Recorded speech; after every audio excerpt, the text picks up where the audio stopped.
안녕하세요. 캔들피그와 김하백의 나불대화 시간입니다. 오늘은 좀 생각해볼 만한 주제를 준비해봤는데요. MMT라고 현대화폐이론이라고 들어본 적 있을 겁니다. 들어본 분들은 몇 년 전에 한참 이슈되던 거 아니냐고 그렇게 떠올리는 분들도 있을 건데요. 경기 부양을 목적으로 하는 거라면 정부가 부채를 무한대로 늘려도 문제가 되지 않는다는 그런 걸 바탕으로 한 경제이론인데요. 지금 이 시점에서 이 부분을 한번 살펴보면 재미있을 것 같아서 영상으로 한번 만들어봤습니다. 지겹지 않은 내용이고 나름 흥미롭기도 하니까 한번 들어주시면 좋을 것 같습니다. 반갑습니다. 김하백님.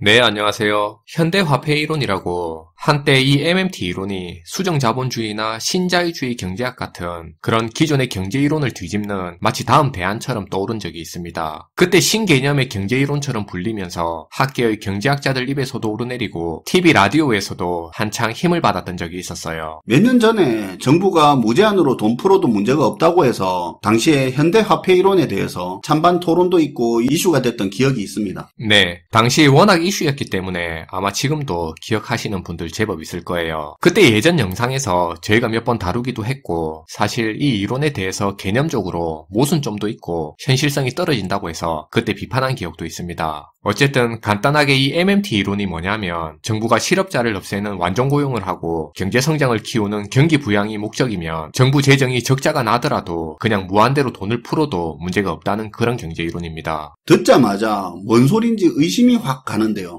아마 바로 그런 생각이 들 거예요. 그래서 그때 MMT 이론이 크게 이슈가 될 때 모순된 경제이론이라는 학자들의 비판도 많았고요. 다른 한편으로는 미국 정치권이나 경제학계에서 상당한 관심을 보였던 것도 사실입니다. 그러니까 지금 우리들까지 알 정도로 세계적으로 큰 이슈가 됐겠죠. 어쨌든 다시 본론으로 돌아가면 앞에서 MMT 이론은 경기 부양과 완전고용을 위해서라면 정부가 빚 걱정 이런 거 하지 말고 그냥 무제한적으로 돈을 풀어도 괜찮다고 주장하는 이론이라고 했어요. 근데 이러면 여기서 바로 의문 가는 게 있을 거예요. 당연하죠. 정부가 그렇게 빚져서 돈을 풀면 그 이자는 어떻게 감당할 거냐? 그렇죠. 바로 드는 생각이 그런 의문이 드는 거죠. 우리가 아는 상식적인 경제이론에서는 GDP 대비 국가 채무가 너무 많으면 국제적으로 국가 신용도 문제도 있고 또 정부 재정에 부담되기 때문에 보통은 부정적으로 보는 시각이 일반적인데요. 근데 MMT가 등장한 배경을 볼 필요가 있는데 이 이론의 배경에는 사실 일본의 경제 상황이 많은 아이디어를 제공했습니다. 일본은 잃어버린 20년, 30년을 거치면서 제로금리로 금리도 내리고 대규모 금융 완화를 통해서 엄청나게 많은 돈을 풀었다는 건 우리가 익히 잘 알고 있는 사실인데요. 근데 이렇게 되면 일본의 국채 가격이나 엔화 가치가 폭락해야 되는데 당시에는 그런 현상이 전혀 없었다는 거죠. 또 그렇게 보면 맞기는 하네요. 네. 게다가 급격하게 물가가 오르는 인플레이션 현상도 없었고요. 가파른 금리 폭등 같은 그런 상황도 전혀 발생하지 않았었죠. 상황이 이러니까 돈을 이렇게까지 엄청나게 풀어도 어떤 조건만 갖춘다면 문제가 되지 않겠구나 하면서 이 MMT 이론을 갖춰갔던 거예요. 간단하게 살펴보면 기본적으로 정부가 진 빚은 원금은 안 갚는 겁니다. 최근에 문제되고 있는 회사채 등의 채권 시장도 마찬가지지만 원금을 상환해야 되는 채권 만기가 오면 새로운 채권을 발행하는 빚을 내서 그걸로 앞에 채권을 갚고 그렇게 영구채식으로 계속 가져가는 건데요. 사실 이 부분은 꼭 일본뿐만이 아니고요. 미국 정부도 그렇고 우리도 다른 나라들도 다 마찬가지고 지금 모두가 다 하고 있는 방법입니다. 그러니까 지금 현재도 각 나라의 정부 빚이 계속 늘어나고 있는 거고요. 그래도 정부 부채가 계속 원금이 커지면 이자도 계속 커질 거 아닙니까? 그렇죠. 그래서 일본이나 코로나 이전의 EU처럼 제로금리에 준하는 그런 초저금리가 기본 전제 조건이에요. 원금은 미뤄도 이자는 내야 되니까요. 부채가 아무리 커져도 금리가 초저금리면 일단 이자 부담이 적어지니까. 그쵸, 그 논리죠. 근데 경기 부양이고 완전고용이고 좋다 쳐도 그렇게 돈 풀면 인플레이션이 발생하는 거 아닙니까? 물가 상승하면 긴축을 해야 할 거고 금리를 인상해야 될 텐데 그렇게 되면 엄청나게 정부빚 늘린 거 이거 개작살 나는 거 아닙니까? 그런 위험이 있죠. 기본적으로 이 MMT 이론은 물가 상승은 일어나기 어렵다고 전제하고 있고요. 근데 만약에 물가 상승이 일어난다 하더라도 이런 물가 상승을 금리를 올려서 잡는 게 아니라 금리는 그대로 두고 오히려 세금을 올리는 증세를 통해서 시중의 통화량을 조절하는 방법을 선택하는 겁니다. 그러니까 증세로 수요를 억제해서 물가 상승을 통제하는 거죠. 증세를 통한 긴축이네요. 그쵸. 근데 증세를 하면 기업 이익이 줄어서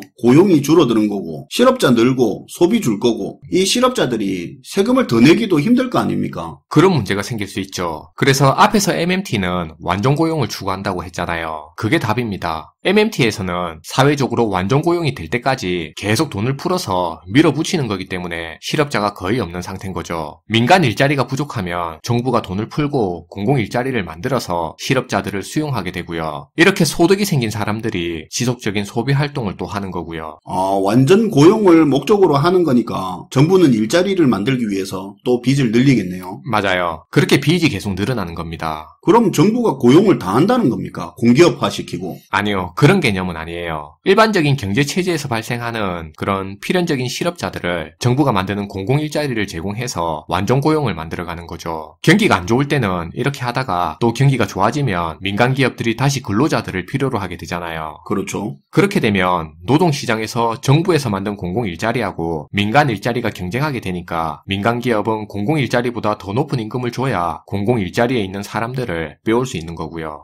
그렇게 되면 공공일자리 임금이 사실상 최저임금 역할을 하는 거네요. 자연스럽게 경쟁을 통해서 그런 역할을 하게 되는 겁니다. 경기가 좋을 때는 민간 일자리가 느니까 정부에서 만드는 공공일자리를 줄이고 반대로 경기가 안 좋으면 또 안 좋은 대로 민간 분야에서 실업자가 느니까 정부가 공공일자리를 늘려서 또 국민 모두가 소비를 지속할 수 있게 해주는 겁니다. 여기까지가 MMT에 대한 간략한 개념인데요. 근데 사실 이게 어떻게 보면 되게 이상적으로 보일 수도 있는 개념이에요. 그런 것 같네요. 원하는 부분만 짜맞추기 한 것 같기도 하고 어쨌든 MMT는 정부가 경기 부양을 위해서는 무제한적으로 양적 완화를 해도 문제가 없다는 거고 그 조건에는 제로금리에 준하는 초저금리와 완전 고용이 있는 거네요. 그쵸. 지난 일본 경제를 보니까 정부가 아무리 돈을 많이 찍어내더라도 우리가 기존의 경제학 개념에서 우려하던 그런 현상들이 없으니까 정부가 이렇게 계속 돈을 찍어내도 괜찮구나 하는 그런 주장이 생겨나게 된 건데요. 그리고 고용 측면에서도 정부 지출을 줄여서 실업자가 늘어나는 것보다는 정부 빚이 늘더라도 일자리를 늘려서 완전 고용을 달성하는 게 사회적 비용도 더 적게 들고 더 생산적이라고 보는 거죠. 사회 전체적으로 일자리만 늘어도 소비도 활성화되고 그렇게 소비가 활성화되면 기업들의 생산도 덩달아 살아나게 되니까 국가 전체적인 측면에서 보면 정부 빚이 문제가 안 된다는 거예요. 나름 재미는 있네요.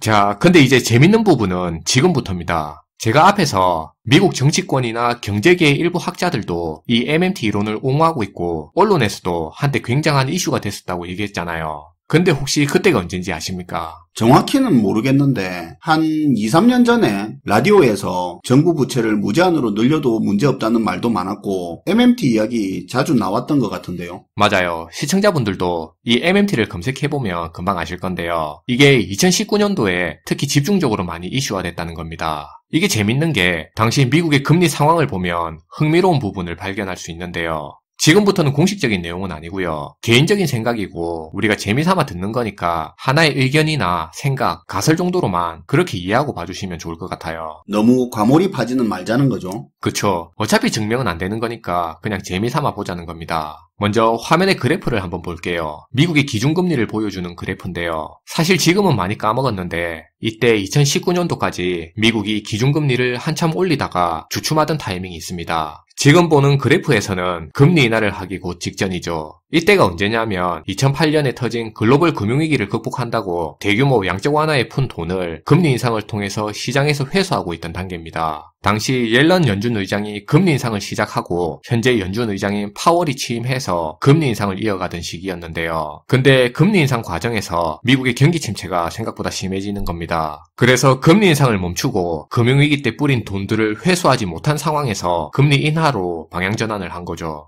그 당시에 그 행동을 우려하는 학자들이 제법 있었죠. 맞아요. 당시에 금리 인하의 명분은 미중 무역전쟁으로 인한 경기 침체 우려라고 했는데 여러분들도 아시겠지만 그 당시 미중 무역전쟁이라는 타이틀을 달고 언론에서 떠들썩하던 거에 비해 나중에 드러난 걸 보면 중국이고 미국이고 그렇게까지 타격받을 일이 아니었어요. 오히려 그 시기에 금리 영향이 경기 둔화에 더 크게 작용하지 않았나 생각할 수도 있죠. 그렇게 볼 수도 있는 거죠. 아무튼 금융위기 이후로 과도하게 푼 돈들을 금리 인상으로 회수하다 경기 둔화가 심화되자 금리 인상을 중단하던 시기인 바로 그때하고 변방의 경제이론처럼 있던 이 MMT 이론이 갑자기 이슈된 시기가 겹친다는 겁니다.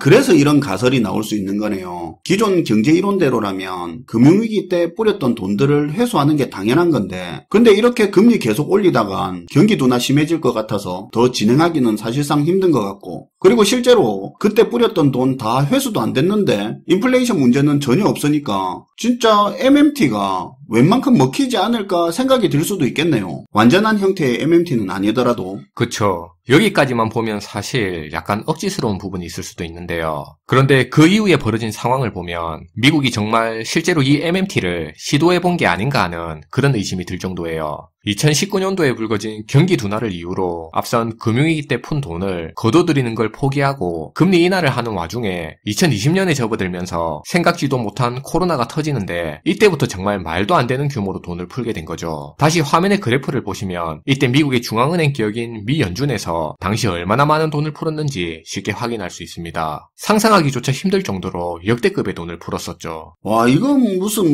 금융위기 때 푼 거는 돈 푼 것도 아니네요. 용돈 준 거네. 네, 어마어마하게 풀었어요. 제가 만약에 통화정책을 추진하는 사람이라면 기존에 돈 푼 거 회수도 못한 상황에서 경기 둔화 때문에 억지로 금리 인하까지 하고 있다면 당장 인플레이션이 나타나진 않더라도 계속 찝찝했을 것 같은데요. 그렇겠죠. 기본적인 경제 이론으로 보자면 인플레이션이 나타나야 되는데 하지만 그 당시는 인플레이션을 인위적으로 일으켜야 될 정도로 인플레이션이 안 나타난다 했지만 그래도 혹시 또 모르는 거니까. 그쵸. 어쨌든 돈은 풀었으니까요. 거기다 코로나 위기로 어쩔 수 없이 양적 완화를 한다 해서 용가리 통뼈도 아니고 이렇게까지 엄청난 규모로 돈을 풀지는 않았을 거예요. 찝찝한데 그렇게까지 어떻게 돈을 풀겠습니까? 근데 돈 푼 규모를 보면 마치 무슨 확신이라도 있는 것 마냥 판을 뒤집는 계획이 있는 것 마냥 자신 있게 풀어댔네요. 네. 다시 강조드리지만 이건 그냥 재미삼아 들어보는 하나의 가설이고 옛날에 TV 진실 혹은 거짓이나 서프라이즈처럼 딱 그 정도로 생각하면 되겠네요. 어느 누구 하나 인정하진 않지만 만약에 이번에 코로나를 극복하는 과정에서 지난 2년간 사실상 돈을 무한대로 푸는 이 MMT 이론을 실제로 시도를 하다 실패한 거라면 지금 겪고 있는 이 물가 문제는 명분일 뿐이고 앞에서 풀린 돈들이 의미 있는 수준으로 그렇게 줄어들 때까지 기나긴 긴축이 계속 지속될 수도 있을 것 같습니다. 그러니까 지금은 고물가가 문제인데 저물가가 마치 낯설 정도로 그렇게 긴축의 시간이 장기화될 수도 있다고 볼 수도 있는 거죠. 본격적으로 금리 인상 속도 올리던 그 시기가 이 가설대로라면 어쩌면 MMT 시도의 실패를 받아들인 시기라고 볼 수도 있겠네요.